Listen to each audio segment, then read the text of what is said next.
and unsurpassed and perfect Dharma is rarely met with even 100,000 million kalpas, having it to see or listen to remember and accept. I vow to taste the truth of the Tathagata's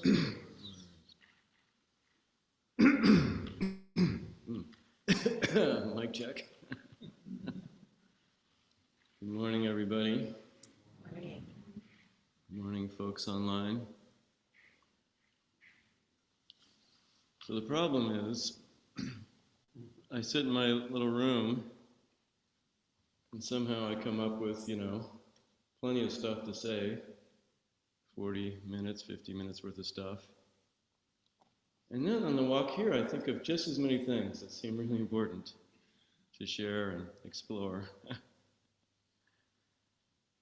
I was admiring Norman yesterday. He gave us about 3 personal sentences about being glad to be here, and then straight into Xin Xin Ming and Zhao Zhou and to the end. I guess I'm just not that guy.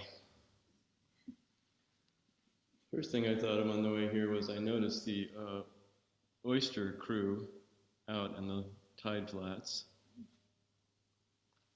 The Samish people have a saying, I don't know how it sounds in Samish language, but it means something like, when the tide is out, the table is set.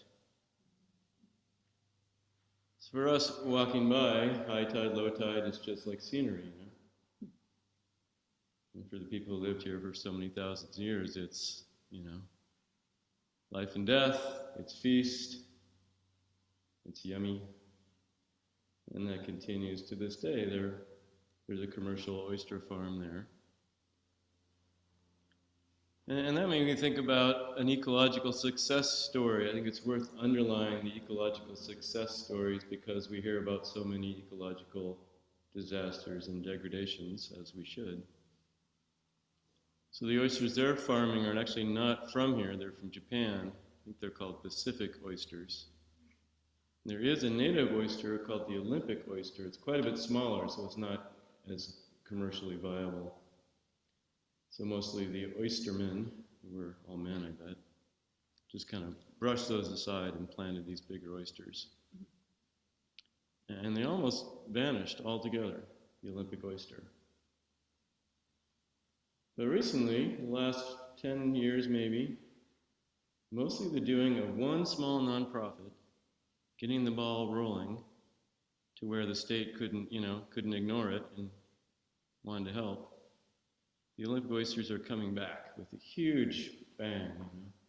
I don't know if there's any here in Samish Bay, but just over the kind of hill there by the refinery, right by this giant industrial refinery, Fidalgo Bay, is one of the places that they seeded Olympic oysters. They're doing tremendously well. Isn't that nice, Even though probably none of us are hardcore enough to go down in the mud flats with our boots on and learn about oysters and look at them. You could watch it on YouTube, though. The Oyster Restoration Group has great YouTubes. Like, these are loving, wonderful people. You want to be their friends, and you definitely want to help with the next work party. They do a nice job. So it's good, huh? Another thing I wanted to share is I was tempted to break silence a little while ago because I realized I didn't have the latest update on Chris Reith and Chris Dumbleton, who I had to, exit to their rooms. You've had an interesting couple of days, so imagine you were in your room the whole time because they got some kind of illness that might maybe be COVID, but we got to be careful. That's our policy.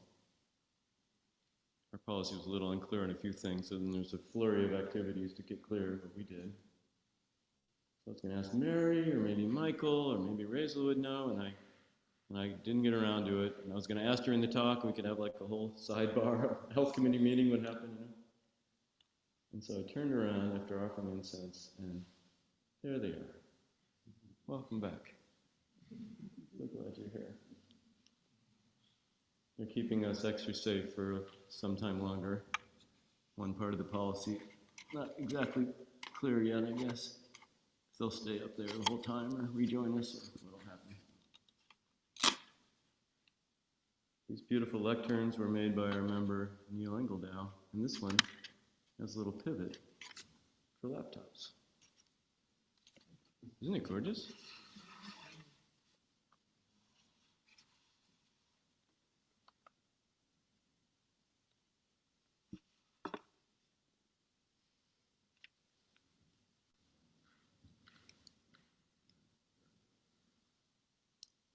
Anyway, the point of that last story is sometimes you might want to ask somebody something, but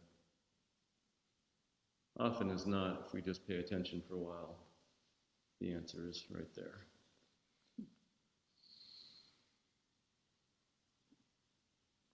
Or we realize we actually really didn't need to know in the first place. It's also quite likely.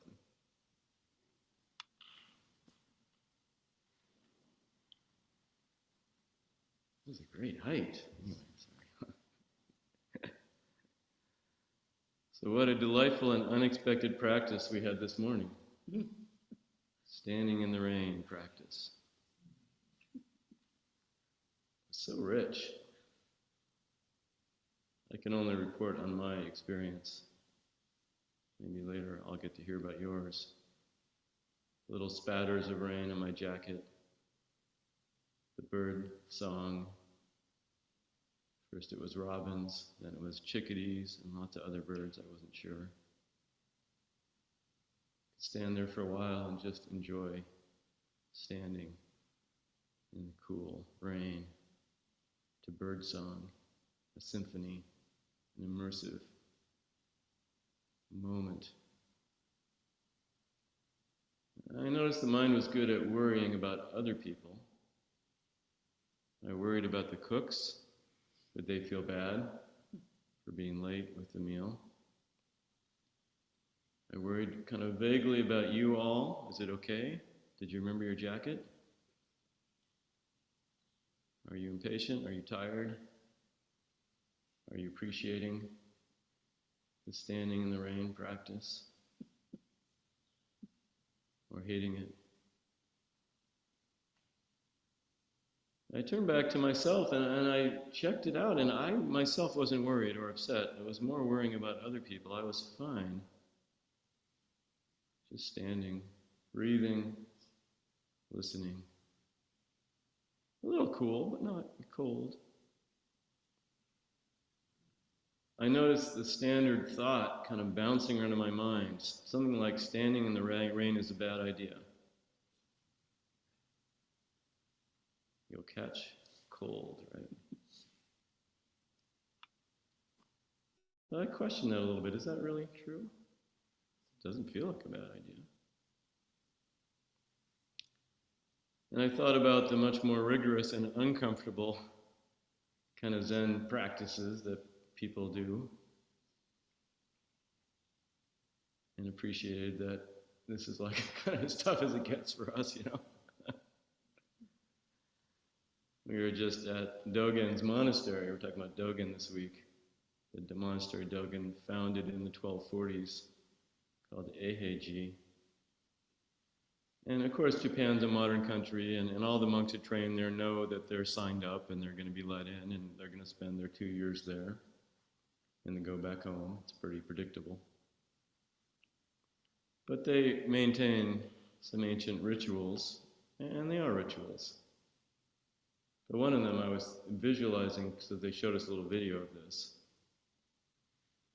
The new batch of monks enters in February each year and stands still, not in the rain, in the snow, in front of the giant ornate front gate, the Senmon, the mountain gate. Nobody crosses the threshold of this huge gate. I mean, like, you know, it's big, huge, you know, like this building size. Nobody crosses the threshold except twice in their monastic career. Once when they're let in for their training period, and once when they leave. When they come back for visits, they go around the edge like the tourists, like us. So they have this practice of standing there, and there's no Gore-Tex involved. It's straw sandals, traditional traveling robes. I don't remember how long. A while. A while. Yeah, hours, days, yeah, I don't know. After you get in, you're still waiting. You go to a little room and you sit there, and the other monks ritually ignore you. There's particular stuff they're supposed to say to discourage you from joining the monastery, but everyone knows it's a ritual. Japanese Zen is actually pretty scripted, which is beautiful in its way. So I thought about them, and then I realized I had completely left the scene. I wasn't actually noticing our rain practice, so I came back, breathing, being there. And then it seemed like it had been a while, So I wondered if someone was about to come whisper in my ear, "What should we do? Are you sure we didn't hear the bell? Should we check?"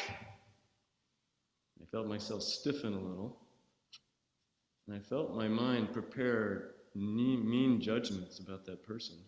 So sorry, I'm glad it wasn't you.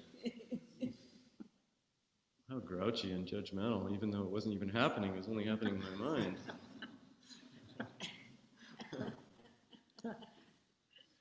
But no one did that. We stayed in our practice. And it was really wonderful, I think, actually. I'm not just kind of saying this for effect. I really loved it, actually. And sure, we had our thoughts and opinions and fantasies and stories, I'm sure. Each one unique. Thank goodness we can't broadcast those, huh? But we also had our presence and our practice and our togetherness. A long line of Zen monks waiting at the gate. So beautiful. And then the bell was so loud. Did you jump? And then what happened? That's what's interesting for our practice, right? And then what happened? What happened for you? Could you stay present in your practice? Or maybe there's this deep habit we have that kicks in. Okay, good, done with that. What's for breakfast? I'm off duty now. On Friday evening, Raisla read us some fancy words that I think I borrowed, or maybe Chris found these from San Francisco Zen Center. We read you words dramatically in the Zendo. Be silent and still. Sesshin is a time to diligently care for and collect body of mind in one suchness. It is an opportunity to discover anew, clarify, and actualize our ultimate concern. So this begs a question or three. What is this ultimate concern? How did you how did you take that? How have you considered that, or maybe you forgot about it, which is fine too. Often minds go to plans, intentions. Oh right, I got to remember to pay more attention to fill in the blank. And there's a kind of a quality of remembering and a quality of later, kind of all scrambled together. After I get home, I will. But maybe this ultimate concern is a lot more immediate than that. This breath, this moment standing in the rain, sitting here now. That bird song, actualizing our ultimate concern. Ultimate concern. It's a strange phrase.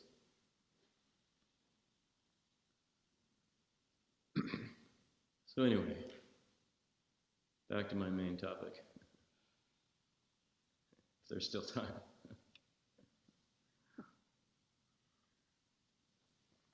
I want to explore a little more Dōgen's early writing Gakudo-Yojinshu, points to watch in practicing the way.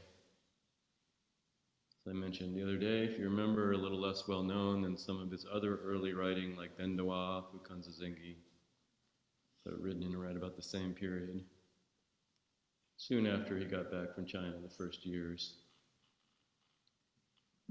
Our beloved Genjo Koan was written about a year later, we think.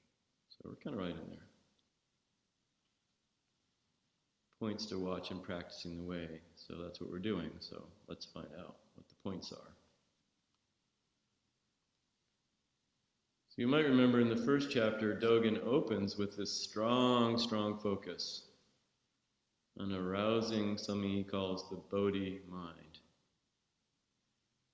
She explains is the mind that really sees the impermanent nature of everything, including this stuff we call me.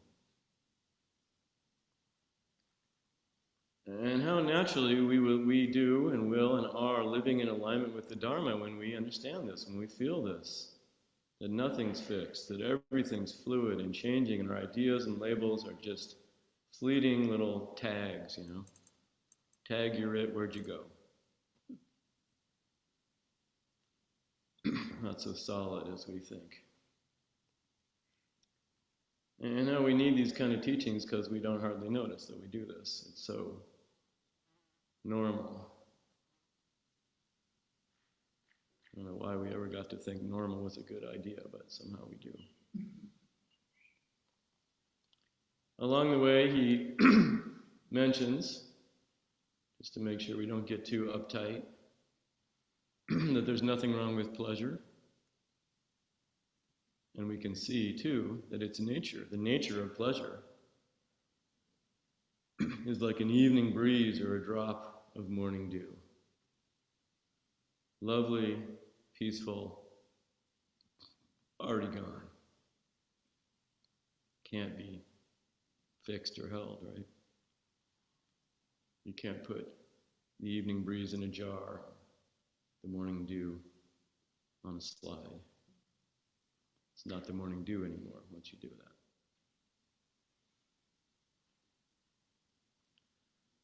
And this is true through and through, in the senses and beyond.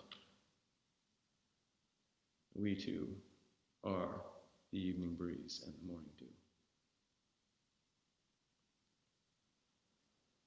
And this, of course, is his lead up for his central point, which was his whole central point through his whole teaching career and his whole life. That practice is enlightenment, and enlightenment is practice. It's not A leads to B, work hard, you'll get there one day. There is no one day, and there is no you working hard. So that's what he starts, and Bodhi mind, which encompasses all this stuff.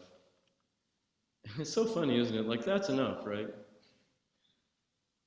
Yeah, if we were there, we would have been, if we were one of those chutzpah monks that Norman was sharing about yesterday, we'd be like, excuse me, great master, that's enough. I can chew on this for a lifetime. Please don't go on. You're just going to confuse the assembly.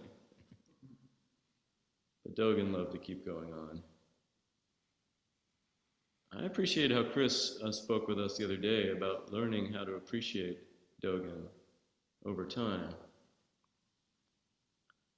She shared how she'd be the last one to say, I get it. But clearly she's come to appreciate and love Dōgen. She spends an hour of her time every week for years and years reading Dōgen with people. It's a beautiful group if you haven't checked it out. Online, easy. Sometimes I think that reading Dōgen is kind of like a sort of yoga for your mind, Your mind gets fixed in a certain, position.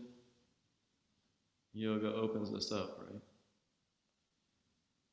And just like with, physical hatha yoga, it wouldn't be enough just to learn one asana, right?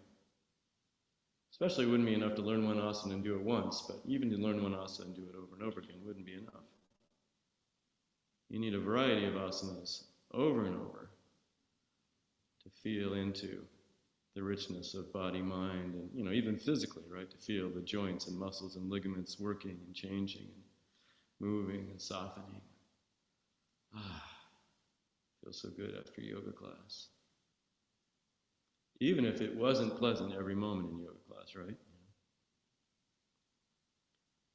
So maybe Dōgen's kind of like a good yoga teacher, I think.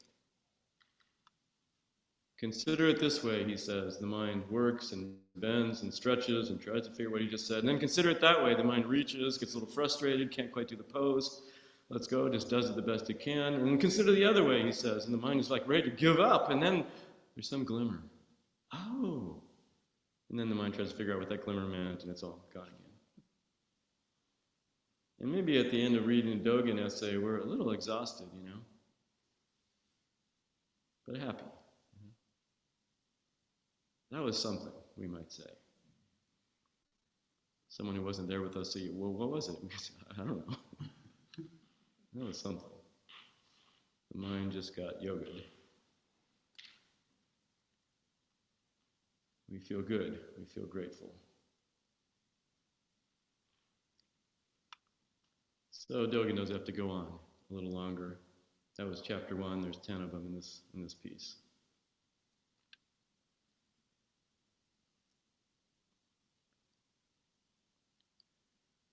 And he says a little more in chapter 1, but I'm going to let you read about that. It's a little more sort of historically scholarly kind of stuff, I think.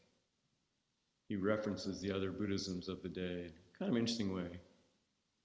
That just like we would be, he was also trying to sell his idea in the marketplace here. So he has to talk about the competition. Which he does somewhat respectfully. It's actually kind of sweet the way he does it. In essence, he says, yeah, those other ways of understanding are good if you first understand what I'm saying. You'll see what he says. He doesn't say they're bad. And then chapter 2 is really interesting and very practical. And it's quite short. A couple of paragraphs in English. So here's the whole of chapter 2 of Dōgen's Gakudo-Yojinshu, points for practicing the way. Honest advice given by a loyal minister often has the power to change the emperor's will. There are none who fail to change their minds when the Buddhas and ancestors offer a single word. Unless the emperor himself is wise, honest advice will be lost on him. Unless the practitioner is a capable one, she will not accept the Buddha's word. If you do not change your mind, you cannot cut off transmigration in the cycle of life and death. If you do not heed honest advice, you cannot carry out benevolent policy and govern the country well. So this first part is actually a quote from Confucius, it turns out. Dōgen was really well read, even as a young guy. One of these incredible, smart, scholarly types. Honest advice given by a loyal minister often has the power to change the emperor's will. Honest advice from a loyal minister. There are none who fail to change their minds when the Buddhas and ancestors offer a single word. Buddhas and ancestors are great loyal ministers.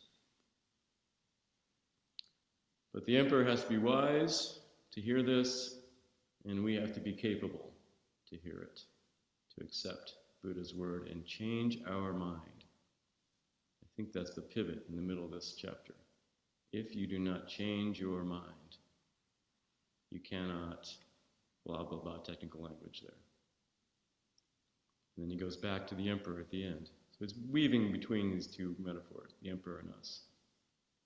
If you do not heed honest advice, you cannot carry out benevolent policy and govern the country well. So the country is us, right? Is your policy towards yourself benevolent or dictatorial?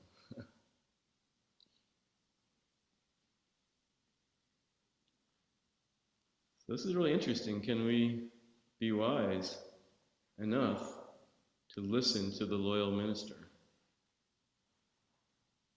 And it's hard for us, right? We don't like to listen.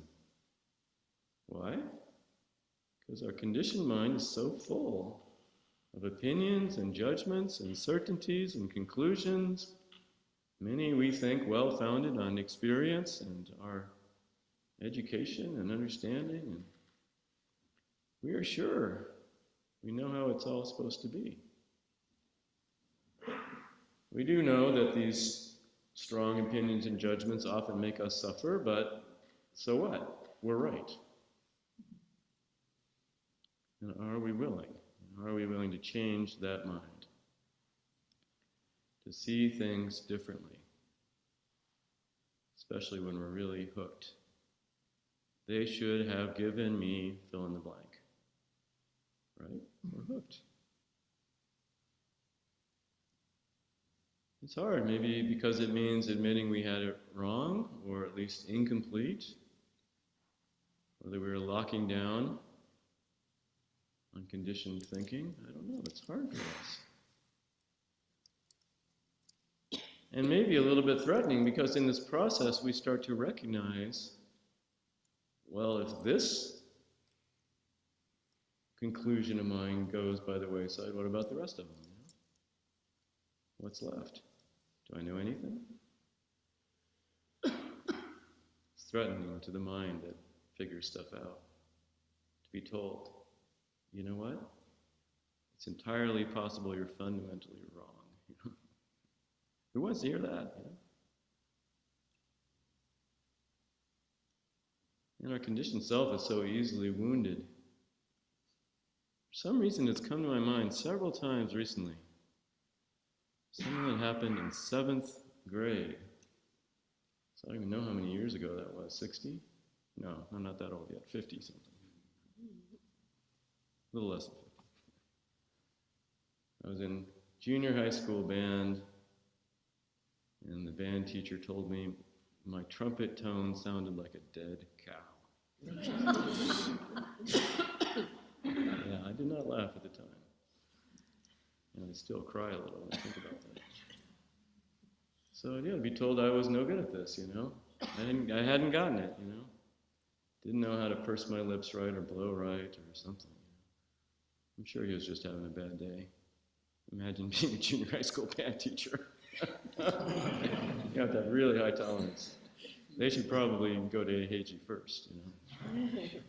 They let go of their egos and develop extreme patience. Mr. Corey or Corey or something like that. I'm sure he's long gone. So we don't like when our loyal minister tells us something we don't want to hear. That wasn't a very good example, but anyway, it sticks with me. And I don't think that Dōgen was saying, or Confucius was saying, that the emperor finds this like really easy, you know? Oh, sure, thanks, yeah. You're right, I was wrong about how to run the country. Good thing you came along. Probably the loyal minister actually has to be really skillful and really patient. Maybe laying just little hints around. Maybe telling a story that's kind of like, oh, it's just a story.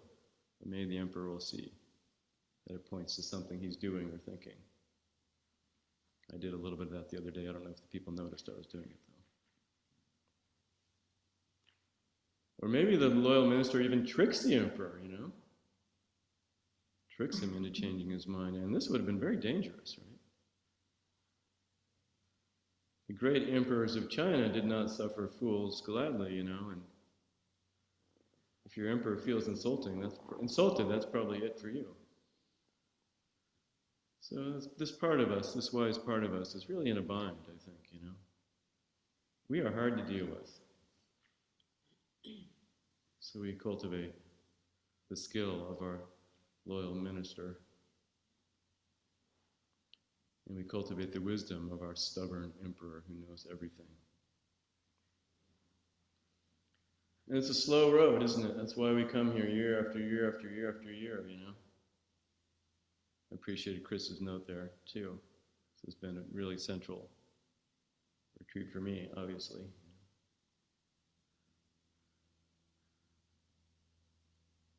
And how do we work with our stubborn emperor? Here's just one example. I'm sure you have many, too. I've been working on the practice of releasing from resentment. And this is tricky territory for me because for most of my life, I avoided ever feeling resentment by suppressing emotions, by numbing out. I kind of thought that's what you're supposed to do in Zen, actually. I think I was one of those, probably many people here, who had a fundamental misunderstanding at the beginning. Maybe it helped in some ways, but other ways it was really limiting. I got really good at being calm. You could insult me and I'd just be like, oh, have a good day. No problem. I know you're having a bad day, but it doesn't bother me what you just said. But actually that was not true. I had to learn to feel my feelings and to say, ouch, me only to myself when somebody hurt me. And it's icky, right? It's awful. So recently I went through this with somebody. I felt like something they did or didn't do was really disrespectful. I felt demeaned. And I felt it, I'm pissed off, This person, blah, blah, blah. So I felt it for a while, and then my mind started getting really busy on how I was going to straighten this person out. You know that mind? This is like the fierce emperor, send in the army, Straighten out this delinquent province, Probably kill everybody in sight, horrible. But we have this mind of rage next, right? After feeling the hurt, there was some rage. I was definitely in the right, and the other person was definitely in the wrong. In this case, it's quite possible that a reasonable person would kind of agree with me. Yeah, they could have, done that better. But, I don't think I was just making it up. But it was interesting. Later on, seeing the person in the flesh, I just felt the anger flare up, and I kept my mouth shut. I found I did not want to use my zingers. Didn't feel right to use my zingers. They were carefully crafted and ready, I just kind of felt them dissolve. I stayed present with it. And maybe I somehow listened to my loyal minister. It took some time, It took some time. And eventually I relaxed. Not in denial, I had been, I think, insulted in some way, and it hurt. But I didn't have to hold on to it. And I sure didn't need to try to straighten anybody out. And by staying in that reactive place, I was merely missing out on something. But this person is also a wonderful person. Sweet, thoughtful, kind of funny. Cares about me. And I remembered I care about them. And so in the end, having a very nice conversation, and I just left the thing alone, It wasn't like, okay, before I can be nice to you, I need to clear something, Are you ready? Someone said that to me a couple of years ago. I have something I need to clear with you. Are you ready? How are you supposed to answer that question? No, I'm not ready. I don't know what's coming at me right now. And I would like you just to let it go and never bring it up again. You can't say that. And being like the so-called Zen teacher, I'm supposed to be always ready. So anyway, didn't do that. It's like ambush, right? It's an ambush. So sometimes the emperor just rages, right? Or the emperor suppresses and ignores, or the emperor does all kinds of dysfunctional things. Suppose the emperor is doing their best. But our practice is to listen to the loyal minister. And maybe it actually is possible, more than we quite believe, to change our minds. So that's chapter 2. Isn't that elegant? It's one little story from Confucius as a practice point. Let me just briefly mention a little bit from chapter 3 before your knees explode. And of course you can move your legs, no one's telling you not to. Someone told me in an interview room a little about their practice history, and I could tell there was kind of like some tension in the thing, practice, which is beautiful. There's, like Eihei monks, I'm into that, Then I noticed the person shifted their position in the interview room, and I just kind of noticed that and said something. Oh, look at that, you made yourself comfortable. And they said, well, and the teacher never told me that was allowed before. Wow. It's allowed to take care of yourself.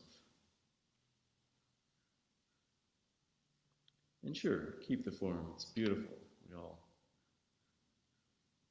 look like monks, at least the best we can in the bodies we got, Maybe on average, young Japanese men can pull this off better than we can. I don't know. The appearance, anyway.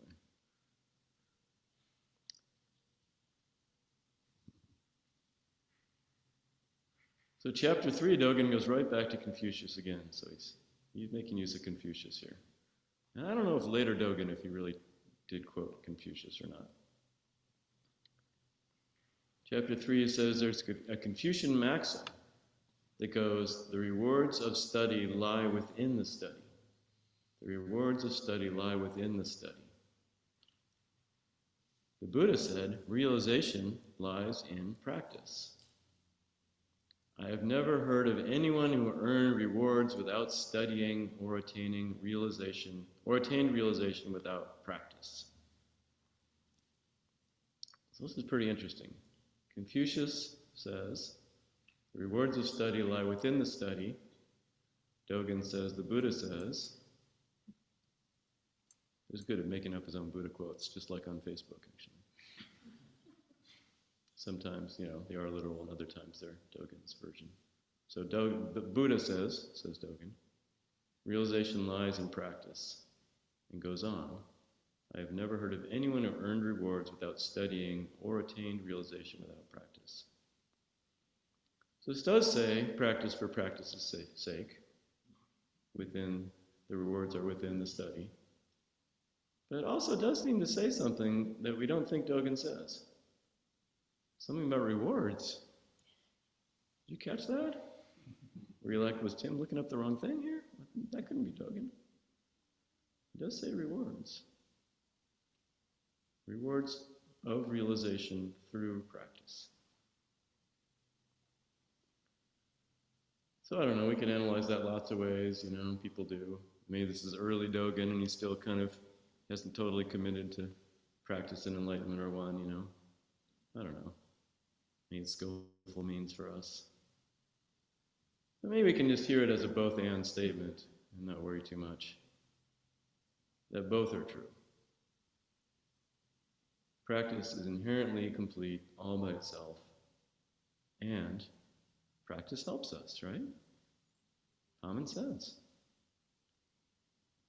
And we know if we lean too far one way or the other, we get confused, right? If we lean too hard into practices for practice's sake, we get kind of dull and maybe a little dogmatic, and maybe we don't even notice the benefits of our practice life. Like, what's the point, Dōgen does say just because you're enlightened, you might not know you're enlightened, but why not enjoy it, But as we all too well know, this is more dangerous for us. To lean into the rewards is a big problem. Because then we're tense as can be, trying so hard. We're really judgmental of other people. We judge not to be trying hard enough. Violating the forms, Because you got to get the reward, work hard, And then we just short circuit ourselves, trying so hard for the reward which never comes. So maybe it's both. How about that? There are rewards and practices for practice's sake, holding an apparent opposite as an interconnected truth. And it's a little more than he talks about, now he's talking about us. He says, although people vary in their abilities, some base their practice on faith and others base their practice on Dharma, meaning teachings. Some realize instantaneously, others practice gradually. All of them enter realization through practice. Everyone's included. Even though some people's study is deep because they are sharp-witted, and others' study is shallow because they are dull-witted, all of them receive rewards through accumulating knowledge from study. This does not simply depend on the emperor's wisdom or one's fortune. The emperor returns here. So Dōgen's also famous for telling us it doesn't matter, right? To be sharp-witted or dull-witted. It's not about that. But here he also says, well, it may look different, you know? The trajectory of your practice may look different depending on the kind of intelligence you have. You didn't know about whoever it is, you know, the many different kinds of intelligence that we think about now. Just came up with 2. But we can hear this as we're all different, right? We each practice in our own beautiful, unique way. It looks different, but it always leads gradually, inevitably, suddenly, surprisingly, doubtfully, absolutely, to awakening. And we were already there when we started.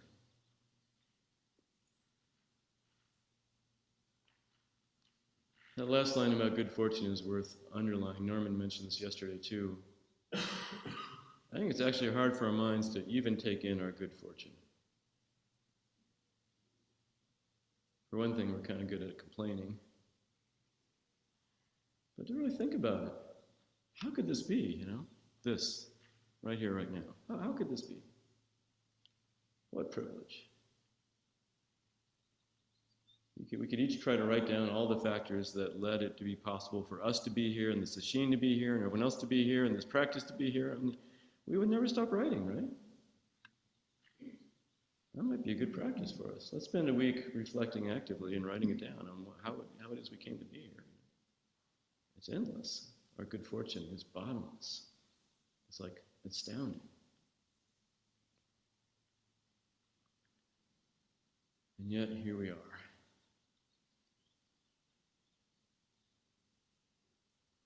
So Suzuki Roshi loved Dōgen, you know. It's like one of the deepest Dōgen superfans. And kind of like Dōgen wouldn't always kind of cop to who he was quoting, you know, or if he was making up a quotation. Suzuki Roshi kind of did that too, actually. Maybe he learned that from Dōgen. He was always referencing Dōgen, but he wouldn't usually say so. So here's how Suzuki Roshi talks about this quandary of effort and reward that Dōgen's exploring and keeps exploring for the rest of his life. This is from Zen Mind, Beginner's Mind, the wonderful section called Mind Waves, my favorite section. Suzuki Roshi said, "Strictly speaking, any effort we make is not good for our practice." Uh-oh. Strictly speaking, any effort we make is not good for our practice because it creates waves in our mind. It's impossible, though, however, to attain absolute calmness of our mind without any effort. We must make some effort, but we must forget ourselves in the effort we make. So effort is a problem. Without effort, there's no practice. Make some effort.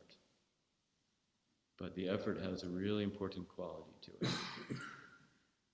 Forget about you. Just forget about it. Imagine some cartoon of a New Yorker. Forget about it. Make effort and feel the waves, you know. Be aware. This is not like a black box that we're pouring effort into and hoping something will happen. This is our actual experience, you know. And we can become increasingly aware of its dimensions and feelings and embodiments and subtleties and flow, you know. Not that we'll ever be able to catalog the whole thing. That would be another endless writing assignment, right? Write down everything happening in your mind. Go. Oh, you're not done? So we make effort and we feel the waves. We feel the way this effort is also a problem, also twists and tangles us up, but it is our effort, it is our practice, and it is important. It's essential. But it's not me doing Zazen. That's the thing. It's just effort. It's just showing up. It's just this. And this forgetting thing is, of course, straight from Dōgen. We all know this little teaching, I suspect, from Genjo Koan, written maybe a year later than what I just read you. Hundreds of years before Suzuki Roshi and us. To study the way is to study the self. To study the self is to forget the self. And to forget the self is really good. Then you're awakened by everything. Open to everything. Aware and open, like I was trying to say the other day.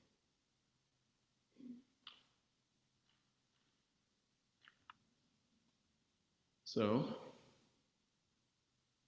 I know these kind of talks kind of fly by like a burbling stream. And actually, we don't usually say this, but the formal instruction, it should be in the orientation probably, but the orientation is already long enough. The formal instruction for receiving a Dharma talk is to just let the burbling stream fly by, flow by. It's not about a bunch of information you're supposed to remember, process, and implement strategically and intelligently. It's the teacher just expressing something of the Dharma and you feeling something of the Dharma in your way with your heart. The words don't matter that much. But out of kindness for the mind that doesn't agree with that one bit, words matter, what are you talking about? I like that one thing you said and I really didn't like that other thing. What was the thing you said that I didn't like again? Here's a little summary. Bullet points. Maybe this is what I just said. It's possible. Everything is practice. From standing in the rain to sitting on your cushion to working through being insulted, everything is practice. Everything. And what's the nature of this suchness, this whatever this is, in which this practice occurs? Well, what is all this? What's the stage? It's impermanence. It's flow. It's change. It's nothing quite what you think. So why cling to it? Next bullet. Our conditioned mind is like a fearsome emperor. Knows a lot, is pretty wise, and so stubborn. And awfully righteous, if we're honest. And the emperor does not usually see the limitations of the very nature of itself. It's too busy being the emperor. But your loyal minister sees. And he's been watching you, all these years. Cheering you on, crying at your disasters, trying to give you little helpful hints, but you never listen. Sometimes you do. So it's the practice of learning how to listen to the loyal minister. The punchline of which is, can you change your mind? And then a little pile of Dōgen on practice is awakening, awakening is practice, but practice also leads to this, that, and the other, and it got really confusing. And let's not worry about that too much. But it's all true. And it doesn't matter all that much if you're a smarty. Smarty practice does look different. Smarty practice is smarty practice, but it's not any better than any other kind of practice. So be sure to enjoy your smarty practice if that's what you got. It's really beautiful, nicely crafted. bright and shiny on a good day, and you're really good at hiding the parts that aren't. And if you have dull, grungy, slow practice, don't feel jealous of the smarty practice. We're all going the same way. We're all pulling together. And this all happens naturally. This all happens naturally. This all happens naturally.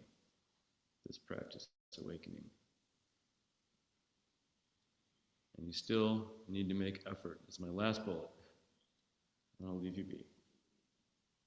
You still need to make effort, and then forget about it. Thank you very much.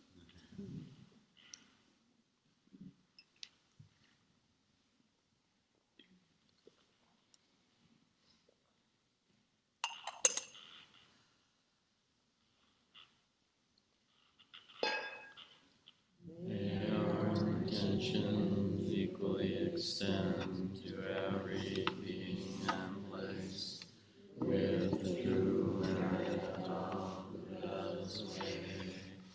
Beings are numberless. I vow to save them. Delusions are inexhaustible. I vow to